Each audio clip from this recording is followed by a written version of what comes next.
The flickering candlelight danced across the meticulously set table. Crystal glasses polished to a gleam flanked the fine china. A bouquet of her favorite lilies perfumed the air, their heady scent mixing with the aroma of rosemary-crusted lamb roasting in the oven. It was our 10th anniversary, a milestone I had envisioned celebrating with joy, not the gaping hollowness that currently resided in my chest.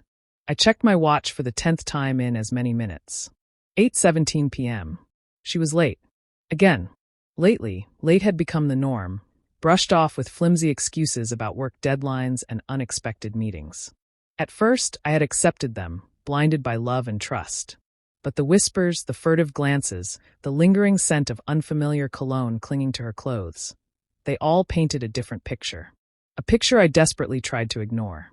The key finally rattled in the lock, and the door swung open. Amelia stepped inside, her smile faltering as she took in the scene. "Wow," she breathed, her voice laced with surprise. "What's all this?" "Happy anniversary," I said, my voice carefully neutral. Her eyes scanned the table, lingering for a moment too long on the two-place settings. The blood drained from her face, leaving her pale and ghostly in the warm candlelight. "Oh," she stammered, her eyes darting toward the closed dining room door. I didn't realize." "Didn't realize what, Amelia?" I asked, my voice hardening. Before she could answer, the dining room door swung open, and Paxton stepped out. Paxton. Her colleague. Paxton, whose cologne I had smelled on her scarf. He looked disheveled, his tie loosened, his face a mixture of confusion and dawning horror. Amelia's carefully constructed facade crumbled. "Daniel, I can explain," she said. "Explain what?" My voice was dangerously low. She swallowed hard, her hands twisting in front of her. "It just happened." I laughed, a harsh, hollow sound. "Happened? Like a car accident? Like a sudden rainstorm?" I shook my head. "Infidelity doesn't just happen, Amelia. It's a choice. A series of choices, actually. Choices you made while I was at home planning this." I gestured at the table, the candles, the carefully arranged dinner. This pathetic attempt at a romantic evening. I turned to Paxton, who was shifting uncomfortably, his face pale. "And you," I said, my voice dripping with contempt. "You knew she was married. You knew exactly what you were doing." He stammered something about not knowing the full extent of our relationship, a pathetic lie that only fueled my rage. I took a step toward him, my fists clenched. "Get out." He didn't need telling twice. He practically scrambled out of the apartment, casting a terrified glance at Amelia before disappearing into the night. I turned back to her. She stood frozen, her eyes wide with fear. The romantic setting now felt like a macabre joke. The flowers mocked me with their cloying sweetness, the flickering candles casting long, distorted shadows on the walls. "You lied to me," I said, my voice trembling with a mixture of anger and heartbreak. "You betrayed me. You destroyed everything we built together." Tears streamed down her face, but I felt no pity. Only a cold, empty ache where my love for her used to be. I'm sorry," she sobbed. "Sorry doesn't cut it, Amelia," I said, my voice flat. "Not even close." I walked over to the stereo and pressed play. The first chords of our wedding song filled the air, a cruel reminder of the vows we had made, the promises she had broken. I watched as her face contorted in pain, the music twisting the knife deeper into the wound. "This was our song," I said, my voice thick with emotion. "The song we danced to as husband and wife. The song that symbolized our love, our commitment. And you desecrated it."